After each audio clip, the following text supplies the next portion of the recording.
কাল কিয়ামতের ময়দানে কাউকে পাওয়া যাবে না আমার পক্ষে কথা বলার জন্য। সব নিজকে নিয়েই পেরেশান, নিজের ছেলে, নিজের বিবি, নিজের মা বাবা, ভাই ব্রাদার, সব ইয়াউমা ইয়াফিরুল মারউ, আল্লাহ তাআলা বলেন সব দৌড়তে থেকে পালাইতে থাকবে। আমি বললেও সে থামবে না, আমার দিকে একটু তাকাবে না। কিন্তু ওই অবস্থায় দুটো জিনিস হাসরের ময়দানে আমার পক্ষে কথা বলবে। এক হইল কোরআন শরীফ। কোরআন শরীফ বলবে রব্বি ইন্নী মানাতুহুন নাওমা ফিল লাইলা, আয় আল্লাহ রাতের বেলায় এই লোকটা ঢাকা থেকে আসছে, খুব ক্লান্ত, কিন্তু আমাকে একটুখানি না তেলাওয়াত করে একটু না ছুঁয়ে সে শোয় নাই, আমাকে খুব ইজ্জত দিচ্ছে। যারা কোরআন তেলাওয়াত জানে না, উনিও যদি সারা জীবন চেষ্টা করে আর না পারলে কমপক্ষে ওযু করে কোরআন শরীফটা খোলে, একটু দেখে যে আমার আল্লাহর কালাম, পড়তে পারি না, মনের মধ্যে ব্যথাও আছে, দুঃখ আছে, তো আল্লাহ তাআলা এই উসিলায় কোরআনকে তার সুপারিশকারী বানাই দেবে। দেখবে যে কোরআনকে মহব্বত করছে। ছোটবেলায় মা বাবা হয়তো দেয় নাই, এমন পরিবেশ ছিল যেখানে মা বাবা খেয়াল করে নাই বা নিজের দুষ্টামির কারণে পড়া হয় নাই, এখন পড়তে পারে না, বুড়া হয়ে গেছে, এখন আফসোস করে। আমি যুবকদেরকে দেখলে অনেক সময় বলি কি, রে নামাজ পড়া শুরু করো, নামাজ তো পড়বা, বুড়াতে গালে পড়বা, ওই সময় সূরা কেরাত সব ভুলে যাইবা, সব ভুলে যাবে, কারণ এত বছর না পড়লে মনে থাকবে না। এই ছোটবেলায় যে মুখস্থ করছে, এখন 30 বছর এখনো পড়ে না, এখনই তো ভুলতে পথ দিয়েছে, ভুলা শুরু হয়ে গেছে। তারপরও কিছু কিছু আছে একটুখানি ধার দিয়ে নিলে হয়ে যাবে, কিন্তু বুড়া হয়ে গেলে তো তাবলিগে যায় 3 চিল্লা দিবে, কিন্তু পুরা চিল্লা দিয়েও একটা আয়াত শুদ্ধ করতে পারে না, কারণ ওই যে শক্ত হয়ে গেছে, যে এটা জিহ্বা শক্ত, কলব শক্ত, এখন আর ঢুকে না। একজনে 3 চিল্লা দিয়া 4 মিনিট দিয়ে আসছে, এখন লা ইলাহা ইল্লাল্লাহ এটা শোনা করতে পারে না। হেরে যতই বলাই লা ইলাহা ইল্লাল্লাহ, ইল্লাল্লাহ বলতে পারে না।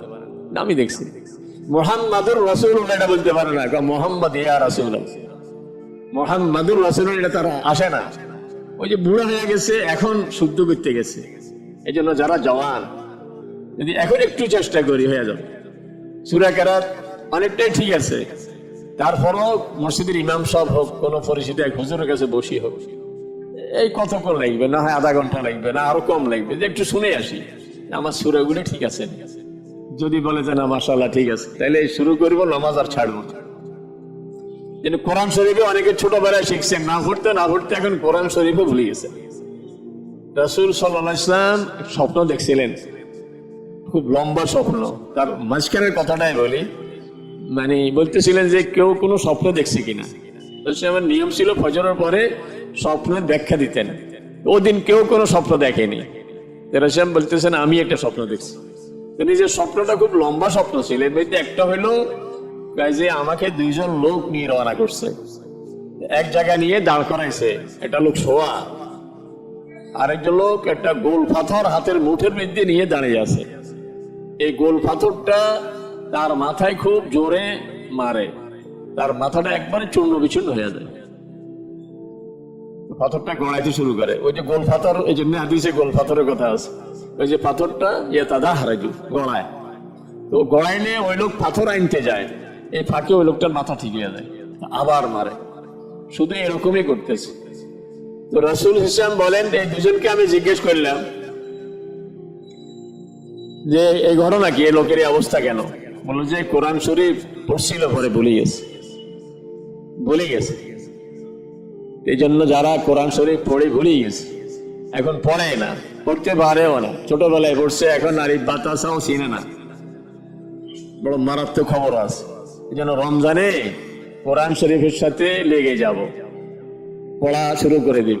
যারা পড়তে জানি, অর্থ জানি না, বহু বছর পর্যন্ত অর্থ শিখতে চেষ্টা করব, কোরআন অনুযায়ী নিজের জীবন গড়তে শুরু করব।